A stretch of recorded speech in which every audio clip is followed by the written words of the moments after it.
Hello and welcome. My name is JodieLynn Craven, founder of Abundance Consciousness, and this is my dear friend Heather Marie.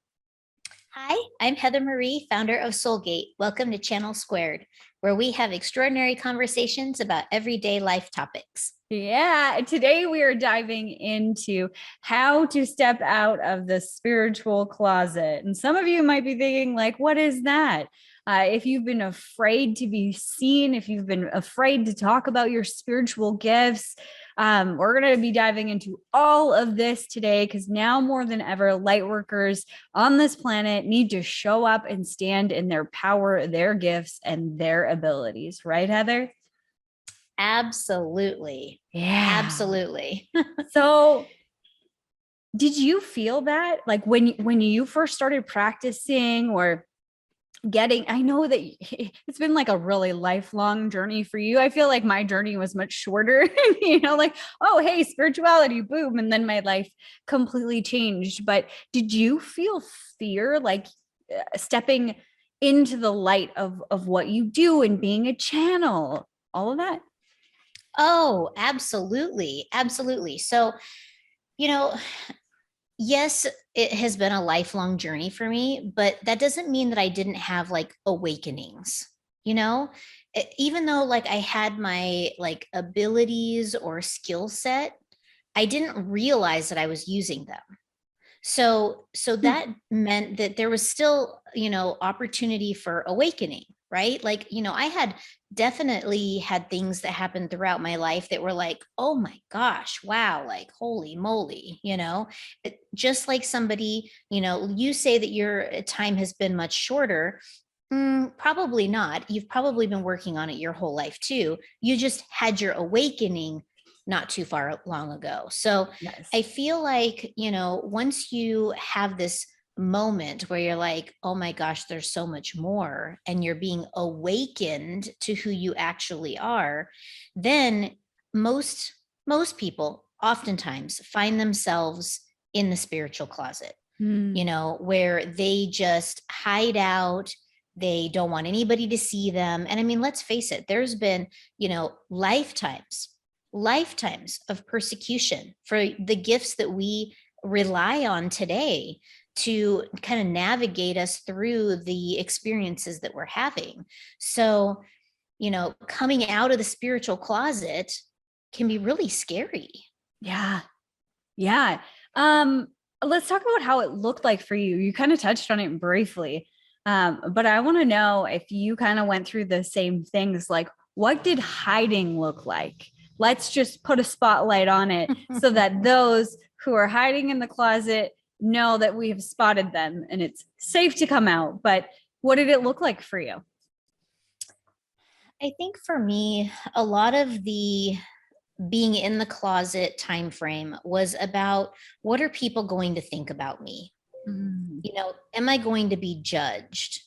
And it wasn't just judgment from strangers. I was more fearful of judgment from my family, from my friends, from people who I interact with on a daily basis. Like, what are they going to think of me? Is my partner going to still like me once they find out that I can read their energy and know everything about them? Now, I'm I'm not saying that you should have spiritual voyeurism. That's a no-no. But, the reality is energy doesn't lie, and people who can read it, Mm-hmm. right? Mm-hmm. So for me, I was scared. I was scared about, how people were going to react to me.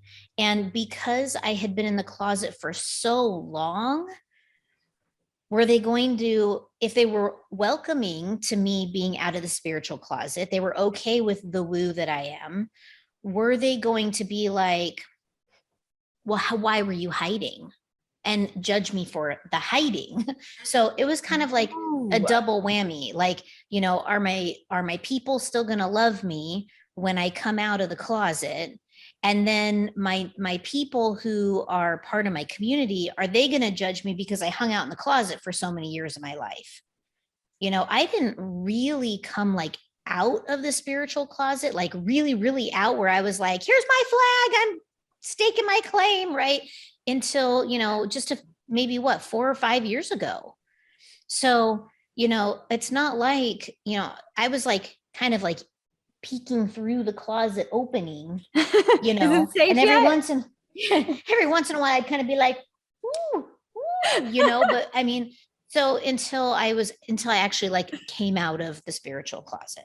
So I think that if you have gifts and abilities and you're able to like, when I say like look into a situation and kind of see the interworkings of what's happening in the background, you have these abilities and they're awake and they're online and they're ready to be used. And you are just hanging out in the closet. So Hiding. come out. Yeah. That was what it was for me. I hid. So what hiding looked like for me was select conversations about my gift sets. I was picking up very quickly. You are correct. I was utilizing energy in my gift sets before I knew that I had them. It wasn't until I knew that I had them. And then I looked back and was like, wow, I've been doing this my whole life. That's why it's so easy for me. And probably, well, most definitely multiple lifetimes that this has happened. But for me, I would have select conversations. It was like spirituality and these gift sets were a part of my life, but only a secret part. I didn't talk about them. I didn't share them unless you were really close to me. And it was for that fear of being judged. More like my friends are going to think that I am crazy, that I'm completely off my rocker. And it's for me, it was more friends than family. And I'm not really sure why, but my friend circle, I was so afraid that I would lose these friends because I was changing and I was looking at the world differently. And the environment that I had before this awakening was very strict, third dimensional. It is what it is. A plus B equals C, like 1 + 1 = 2. And then I'm like, hey, no, but 1 + 1 = infinite possibilities. They're going to think I'm a quack. Totally lost it. And, we can get into that later. Some did. And I lost those friendships and it was very difficult. But I hid that part of me away. I hid my gifts away until I felt a little bit more comfortable. But the sad thing about that is, and I mean, time is, a construct and everything, but I look back on that time and how I really denied a huge part of me, a huge part of what makes me who I am and special and gifted and all of these things. I shuddered that for a long time or a while because I was afraid. I was afraid to be seen in that capacity. I was afraid that they would think I was weird. I feel really blessed that my husband and I had first started dating and I was already going through this spiritual awakening. So any of like the stuff that he might have thought was weird, he was going along with it, maybe because we had just started dating, and he's like, oh, okay, whatever. But the way that his heart is, he is so open to give love to those that he truly loves. And he supported me, like not understanding and thinking it's a little bit weird, but he loves to grow and change. So he was excited, or from my perspective, he was excited to watch me go through this transformation and was one of my biggest advocates, whether he ever realized it or not. Now he's going to.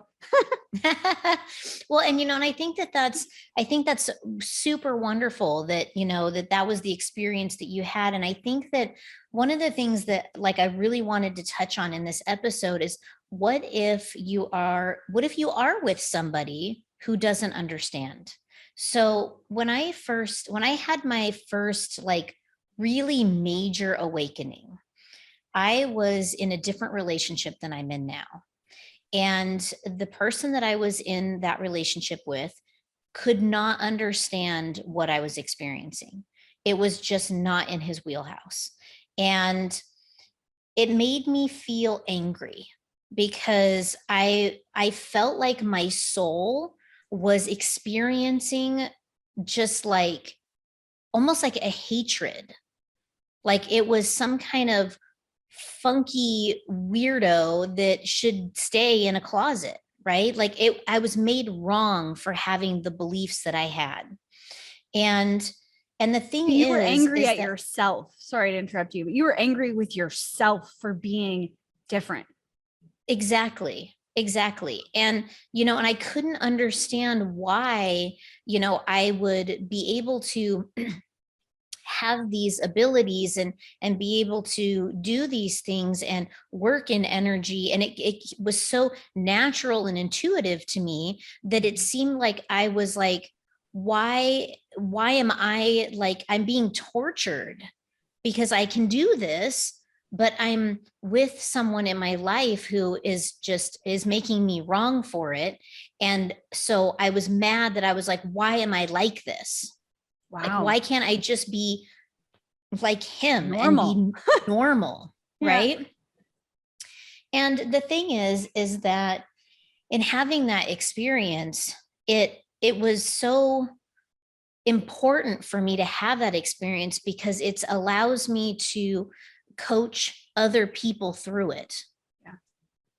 You know, when you have the ability and you are opening and awakening to your gifts and you don't have a support system, you need to have a support system.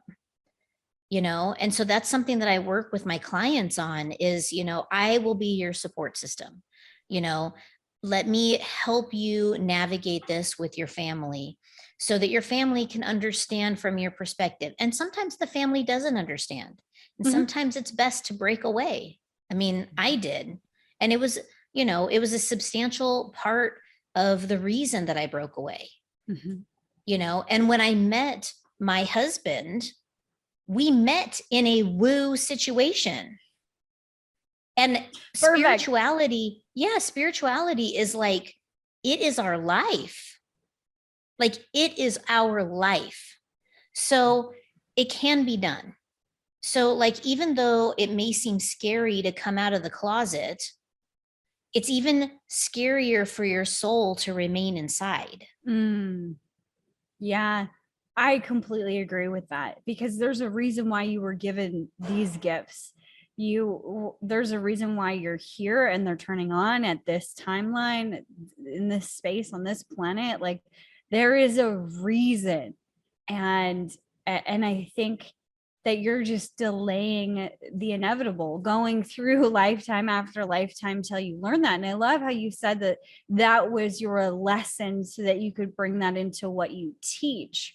um Mine was for me, I was so afraid of what people would think, and anybody who I didn't feel comfortable with, I'm just going to be 100% honest and transparent. Those who were close to me that didn't really get it and they questioned it, but they weren't, I didn't feel that they were very supportive. I felt like they were judging me. We'll come back to that in a second. I shut them off. I shut them off and I pushed them out. And I was like, screw you, I'm going to push you away first.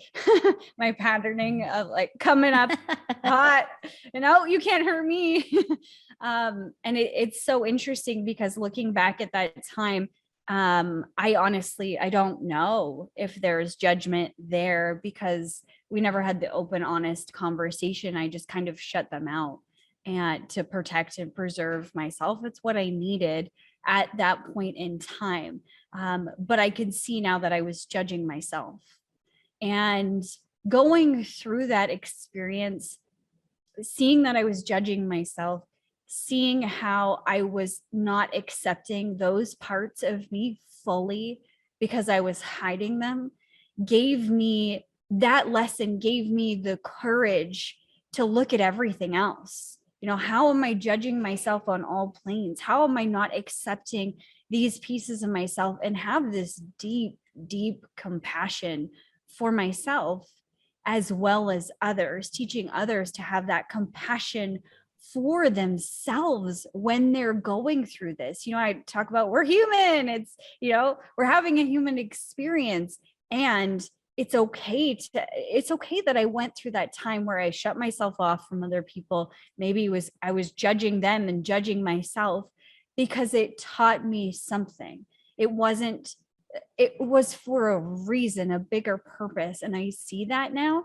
And I can see how it's helped me. Those skills have now helped me navigate and help my students navigate when having compassion for themselves. Not that that was the right thing to do. I probably would have done things a little bit different had I had the chance to go back. But that's life, right? Right. Well, and I think that, we really are in a place right now where we have to honor the fact that we chose to come here at this time. And, we all have, some more than others, terrible baggage from other timelines. I've spoken very openly about, I've done many past life regressions. Most of them resulted in, torture and, being caged. And a lot of it was based on my spiritual ability. And so,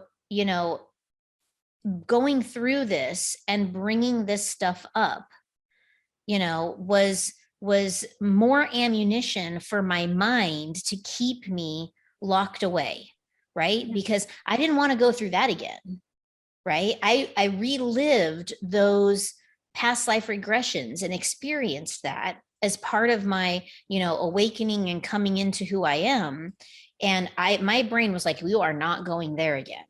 And so it really just wanted to keep me locked away where it could keep me safe. And, there's something that I learned. One of the things that I did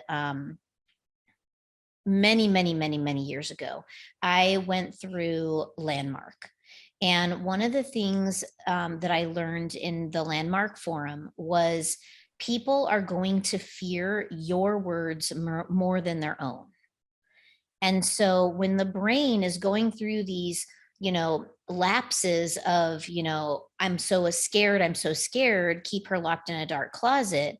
The reality is that their brain's doing that too. And so when you don't say what it is that you need to say to be authentically who you are and to stand in your integrity, you are basically keeping everything small. Right? They are more afraid of what's going to come out of your mouth than what would even come out of their own mouth. Mm-hmm. So when you're going through this confrontation, both within and with the outside, you don't need to be scared, because they're scared too. You're both scared. Mm-hmm. Everyone's scared. Everyone is scared shitless. Exactly. I think something to help with the fear, or something that has helped me with the fear, and I talk about this a lot, and I'm going to continue to beat the drum, is like, what is the bottom line? What is the worst that can happen? Because your brain is designed to keep you safe. So if it thinks being exposed, being seen within the light is unsafe, if you could just change that from unsafe to safe, there's no more problem anymore. You're not afraid. You've let go of the fear. So understanding what you're afraid of is the first step. What's the worst that's going to happen?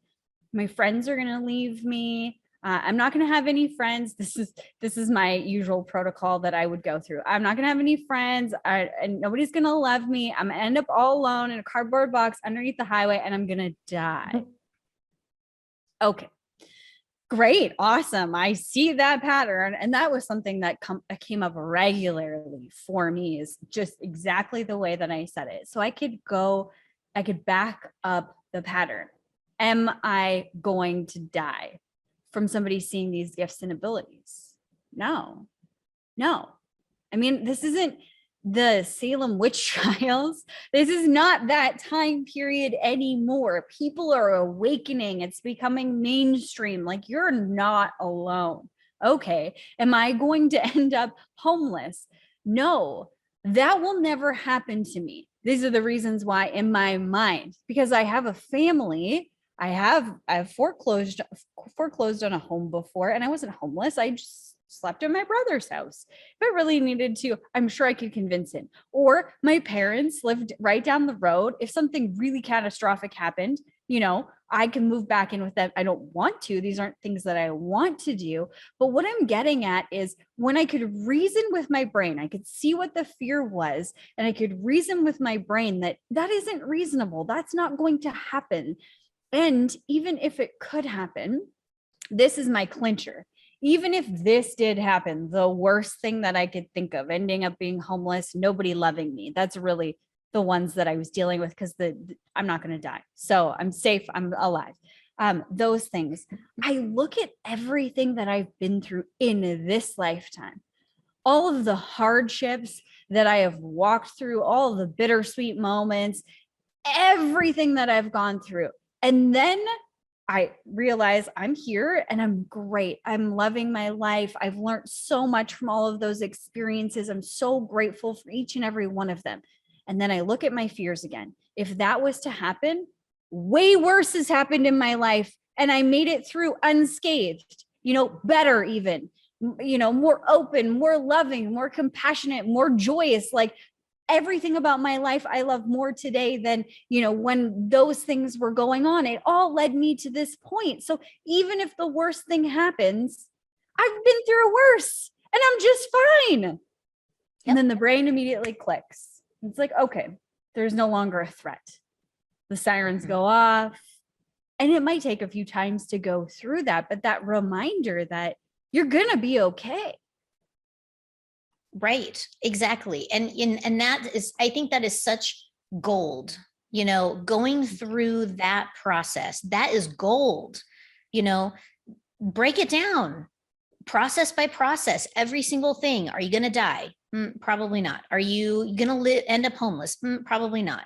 Even if you literally have zero support systems, you don't have any parents that are alive, you have no siblings, you have no cousins, no aunts, no uncles, no nobody, you literally are a one person and you have no other people in your life, then I challenge you to, what are you so afraid of? Nobody knows you exist, right?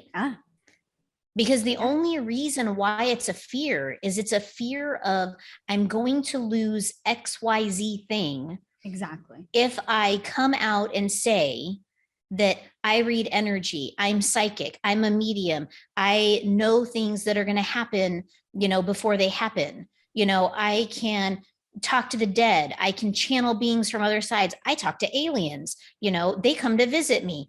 Okay. Yeah. Like, fly your woo flag, people. You are living in a time where you will be revered, not persecuted. Yeah. People are waking up to the reality that there is more to this experience than the meat suit that our soul rides around in. Yeah. Something else that I really want to interject there as well, that it didn't, land until this moment. It's important that it's said within this conversation, is there is so many people watching you, whether you know it or not, whether you feel alone and nobody's watching you or not. And when you begin to step into their power, it gives them permission to step into theirs. I can't tell you how much better I felt when I started reading books where there was people who were energy workers that were doing some of the things that I can do. I can what's called astral travel and astral project. I can see different places. Having people around me, or even just authors that I was reading that were doing these things. I read a book that said, the CIA hires, these telepathic individuals that tell them where missing kids are and stuff. And I'm like, that's so cool. Like, the CIA is buying and finding examples of this. And you, Heather, to be really honest, I was channeling, and I was receiving information and I was like, wow, I don't know this stuff. Like if it felt like really new information, and it's a new perspective off of old information, which is, it's my gift to bring to the world, is this new perspective on money. Okay, great. But nobody else was talking about it. And that was so incredibly frightening for me. Like, who am I to come up with this new perspective? And oh, what if I'm wrong? And all of this stuff that was hanging out there. And I channeled it. And like, what does channeled mean? And I'm just coming out of the closet. Now I'm saying that I'm channeling beings from the other side and getting this information. And a lot of times I'd be like, I don't know, I just received the information, and feel it in your heart. Does it feel accurate? And they'd be like, uh-huh. Like, okay, great. Let's just move on from how I got it. It doesn't matter.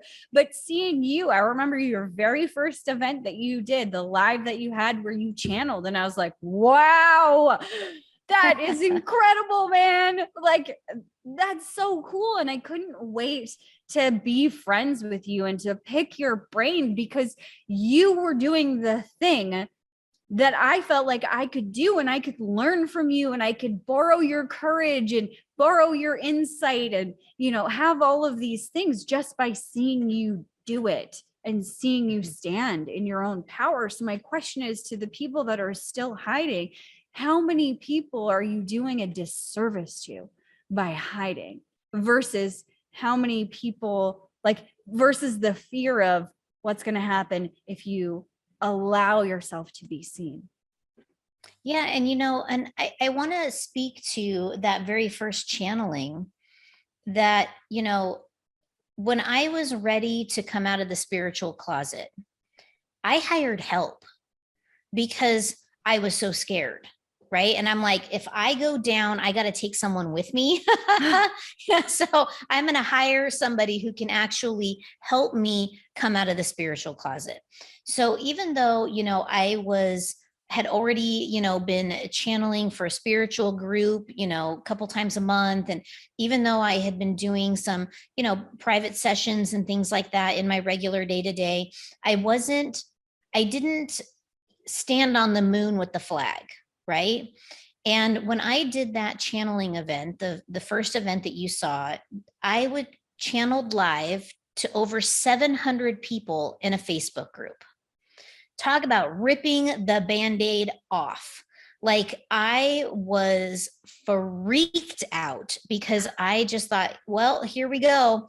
I'm either getting back in a cage, they're going to lock me up, or I'm going to find myself in a padded room. But whatever it is, we're just going to do it, and we'll just see how it goes. And, the person who, brought me forward and supported me in that, yes, I was working with her. I was a client, I was paying her to help me do this, but I still had the support.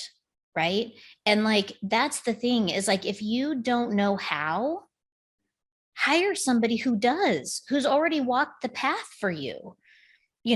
Get yourself a coach, or, someone who can really bring you out of the closet and help you shine in the brightest possible light, because there have been people who have gone before you, and we're happy to show you the way. Yeah, 100%. What's really interesting, Heather, is our perception on other people. So I've heard you say this before, that you were nervous and, oh my gosh, what are people going to think and whatever. I never thought that. Not for one moment. I was like, wow, this woman is spectacular and so talented and so confident. And I was looking at you like, I can't wait until I'm so confident in my skills that I can sit on my seat, like firmly, planted, and like shine the way that she's shining. And to hear you say that you were still nervous at that point of showing up, it just really reminds me that we're all human, and that these things come up, especially when you've had lifetimes of persecution where, you had a relationship end. There's there's things in our past that trigger us, and things in our like lifetimes that we've lived before that trigger us today. And that's normal, and that happens, and that's okay. But to watch you move through it with grace was inspiring. Well, thank you for saying that. It surely didn't feel that way in my abdomen. And it's funny because, I everybody that I work with, I shouldn't say everybody that I work with, but oftentimes like my clients and people that I work with, they're always so amazed, right? About like this amazing gift, this amazing ability, and like this amazing way that I can move through it, right?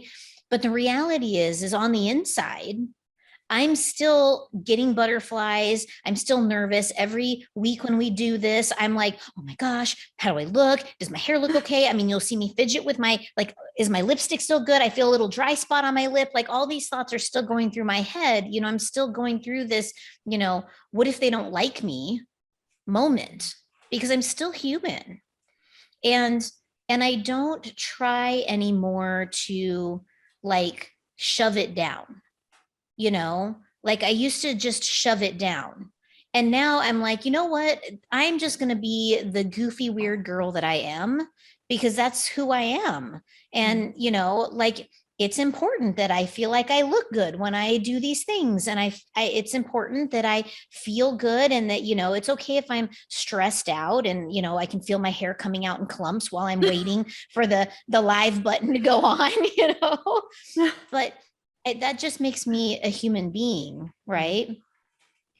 But I never anymore steer away from the gift, because I feel honored that this has been something that that has been bestowed upon me to help others, to bring others through it, to, I can't touch everyone.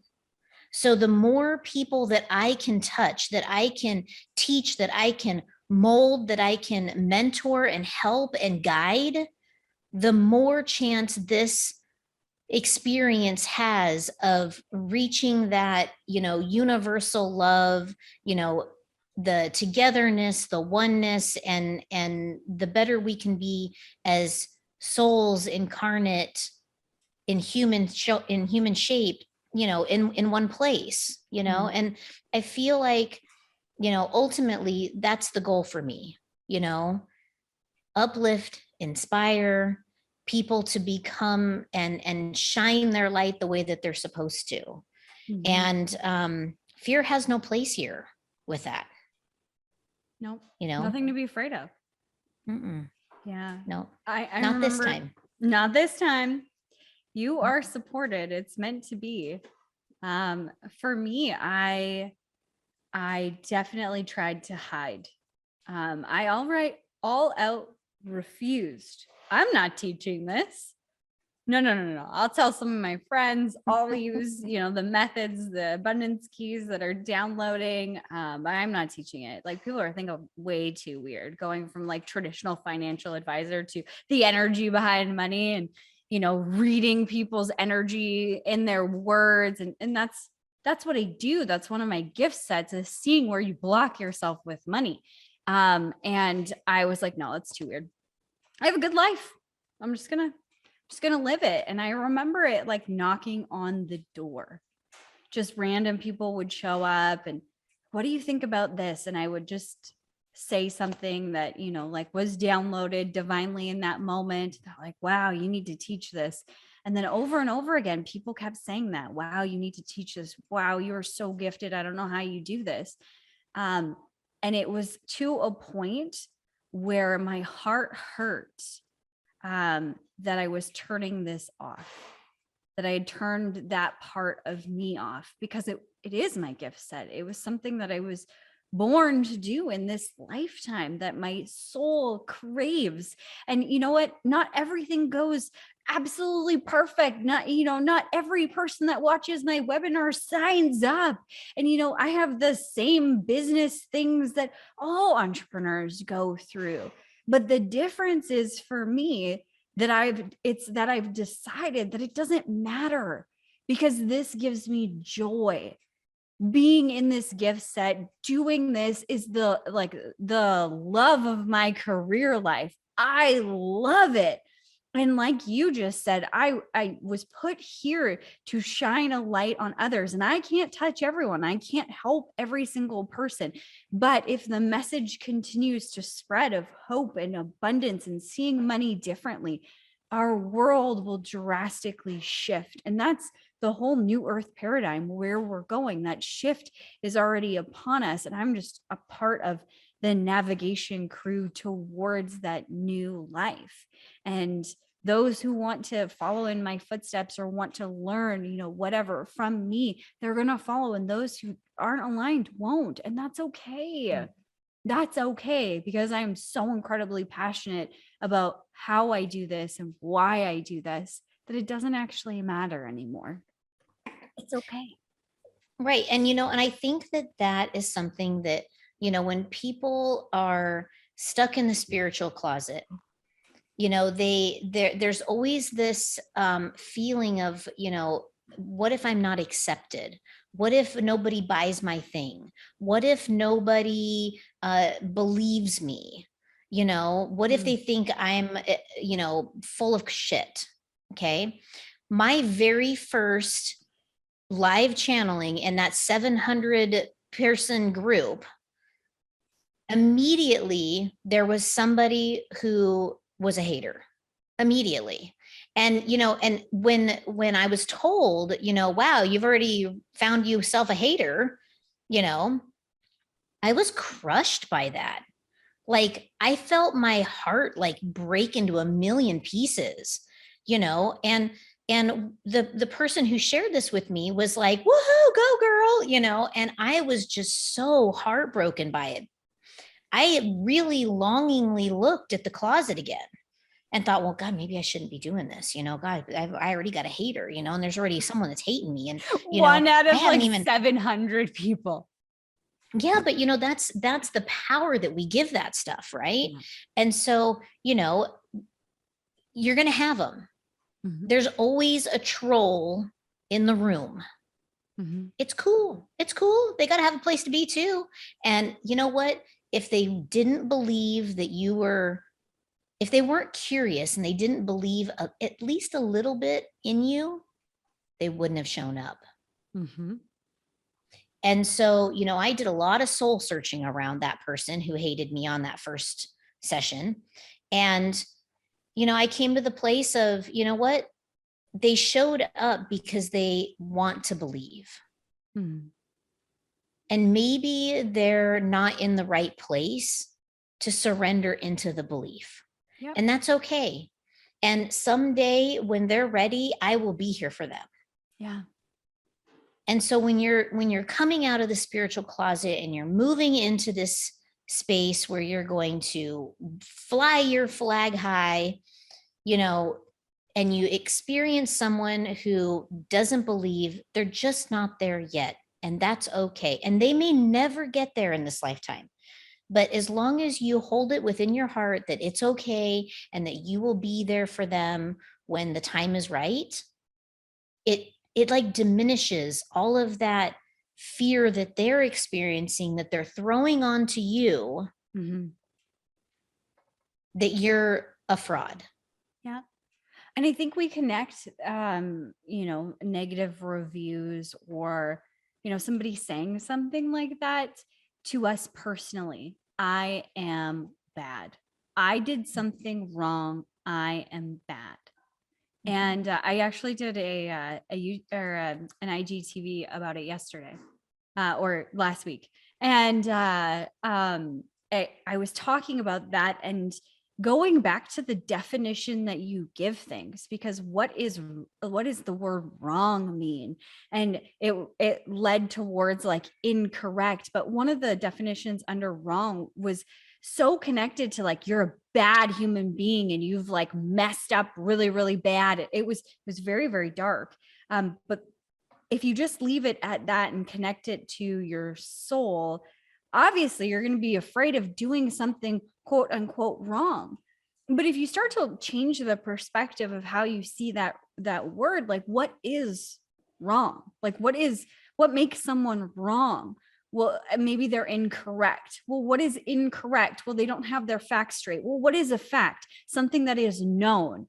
Okay, well, maybe it's not known for them yet, like you just said. Like maybe it's not in this lifetime that they will ever know it. Maybe you're bringing new evidence to be seen so that a new knowing happens within this planet. You are the new earth leaders. That's why you're here.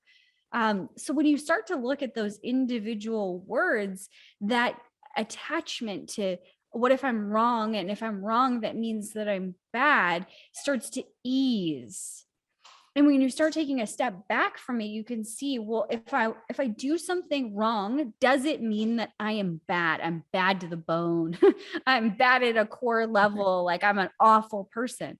No, it means maybe that strategy doesn't work for them right now because they're not in a place to receive it. Maybe the strategy needs to be tweaked a little bit. Maybe there's another way to look at it. But you're not bad because you're coming from a soul level, a heart space where you're coming from a place of love, doing the best that you can, the best way you know how to in this moment. Everything about that is good. In fact, it's great. Mm-hmm. Mm-hmm. Exactly. Exactly. Disconnecting that button. Just because you make a mistake does not mean you're bad. Wrong does not mean you're bad. It's, you rode a bike incorrectly and you fell on your face. Does that mean you're a bad person? No. So why is it that when you start to do these things and try new things that you hold your soul on the line? Like, oh, if I don't do this perfectly or correctly, then, I am bad. No, relate it back to the bike. If you ride a bike incorrectly, doesn't mean you're a horrible person. Just means that you needed a little extra training or something. You needed to change, tweak the way that you're doing it. It has nothing to do with you. It's just the strategy you're using wasn't working. Yeah. And, I think another thing that keeps people in the spiritual closet is imposter syndrome. Mm-hmm. I hear this term thrown around a lot in the spiritual space. Yeah. People talking about imposter syndrome. So, the imposter syndrome is when you start to think that you're making it up. Right? Mm-hmm. You think that it's all in your head. It's not what they think, you're thinking it. Mm-hmm. Right? So, there were plenty of times when I was tuning my channel that I was like, did I just make that up? Like, and I would ask, God, I don't, did I just make that up? And look, no one's imagination is that good. So, isn't that right? Totally. And so, the thing about feeling this imposter syndrome where you're like, gosh, I don't know, maybe I'm, schizophrenic because I hear the voices in my head. Maybe you are, or maybe you actually are clairaudient and you hear the voices, right? So, when you're moving through this space of, am I an imposter? Start looking at that. Why do you think you're an imposter? Because I hear the voices in my head.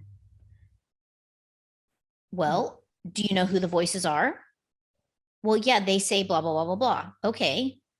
So they're guides from the other side talking to you. What do they talk to you about? Well, they're telling me that I should, eat this type of food and I should do this kind of thing. And, oh, so it's like health and wellness. Are they health and wellness guides? Well, yes, they are. Oh, well, wonderful. Yeah. I think too, when it comes to imposter syndrome, when you're new at something, and this is really important for new earth leaders because they're bringing a new perspective or a new idea or a new perspective on an old idea, or however you want to put it, something different to the world. They might not have the evidence of how it works, which, we automatically say, well, if it doesn't work, you're an imposter. Well, begin to collect the evidence. And this is exactly what I did with abundance consciousness. I started testing it for me. I felt different. my current reality with money began to change. Then I started testing it on other people. Like I would be like, hey, what do you think of this philosophy? And I would just pontificate or whatever. And they're like, wow, that's amazing. And I would see them change. These tiny little stones or pebbles, like stacked, I guess it would be like bricks, brick upon brick upon brick upon brick. I was building the evidence that I have a new idea or a new perspective that can change the world. But I love how you were saying imposter. Like, why do I feel that way? What does that even mean? And taking it one step further, like who decides if you're an imposter or not an imposter? Who makes that call? And what's that look like? So you can really start, noodling, like, is this even relevant or not? Yeah. And, and the thing is like, is it real? Mhm. Like, is it real? And you can think about, for example, channeling. Okay. I can channel all day, every day, all day long. Right. And the fact that the type of information that comes through at this point, some of it sounds so insane that when I'm consciously delivering it, as opposed to trance delivering it, when I'm consciously delivering it, I'm like, my brain in the moment will go, is that real? Like, come on, and I owe it to my client to say what it is that I'm receiving, Yeah. but my brain will get a word in that'll say, this is going to sound completely insane, but you're going to do this. Yeah. This is your purpose. This is why you came. And it could be, you're going to break the world record of skydiving from, some ungodly height, right? Yeah. With no parachute until, you know what I mean? Like, it's just absurd information. But the reality is that, you have to, as you're giving out your information, as you're moving through your gift, as you're sharing your ability with the world, watch to see how they receive it. Mm-hmm. I'm the first one to admit that I'm not a very good medium. I don't talk to dead people. You don't like to. I don't like to, but I've done it. And I've done it for, I did it for my aunt once. And this was one of the first times that my mom had seen me do this, like in real life. She saw me do the launch event and she was like, oh my gosh, that's crazy, but I sat down in the living room with my aunt, and my uncle had passed away recently, and he was really bothering me. Like, he was hanging around and he wanted to talk to her, and somehow on the other side he knew that I would be able to hear him and translate the message. And when I sat down with her, I'm like, look, I'm not a very good medium because I'm not practiced, but I'm going to try to get through this and give you some information. And we sat down and we talked, and it was so therapeutic for her. And like, as I was speaking and relaying the information, my brain is going, you're no good at this. Mm-hmm. Like, why are you doing this? What if you like hurt her? Or like, what if something bad happens? Like, what if you say the wrong thing? Or what if you're just wrong? Your brain just taken off with all the Exactly. possibilities. Yeah. Exactly. And so, I just kind of, the chatter just ran rampant in the background, and I just kind of like, well, let it do its thing over there in the corner, and I'll continue to give out the information. And as I was delivering the communication, I could see on her face how much it was landing for her. To the point of, he brought up an object that she has in her house, and he was bringing it up, and he was saying that, anytime she sees these things showing up anywhere else, that it is him giving her a signal that he's with her. And that was like the greatest, most therapeutic thing, I think, for her. Mm-hmm. She suddenly realized that he's still with her. Yeah. So, when you're stepping into your gift and you're sharing with the world, you know, the gifts and the talents that you came in here with, watch to see the impact. Mm-hmm. Because when that impact lands and you see the impact of your gift, you will know in your heart of hearts that it's real, mm-hmm. and that it's safe to come out of the closet. Mm-hmm. Boom. I love that. I love utilizing the heart, even if you're by yourself and you're running through an idea or a philosophy, run it through your heart. Your heart will tell you the truth. It knows. And mine like leans forward, like, ooh, yes, or closes up. Right? Like depending on whether it is true or not. And I have researched crazy things. I have downloaded crazy things. And this is my filter for everything, is my heart. And then, you know, another tip that you gave throughout our session today was hire a coach. Did that, got you, you know, all of that, acknowledging what the fears are, really being open and present with yourself, because folks, it's time. The world needs you. You were given these gifts at this time on this plane right now because you are needed for the greatest ascension this planet has ever seen. You are needed, you are wanted, and it is safe for you. We are here to support you in whatever your gift set is, just through that ascension period. That's why we're here today and every Tuesday, is to help you through that. And the world is ready to see you and accept you, all of you, all of the parts of you. So it's safe to come out now. Yes, please come out of the spiritual closet. We need you. We need you. Yes. Amazing. Well, I think that's time for us today. If you've liked our conversation today, click that like button, leave us a bunch of comments, make sure that you're subscribed. Yeah, exactly. That button. Yeah. We're going to be here next week. We are having a roundtable with the fabulous Quinn Smith, and we were talking about creation, your ego, and moving through it. So it's going to be absolutely incredible. Make sure you mark your calendar for next week on Tuesday at 1 p.m. Thank you guys for being with us today.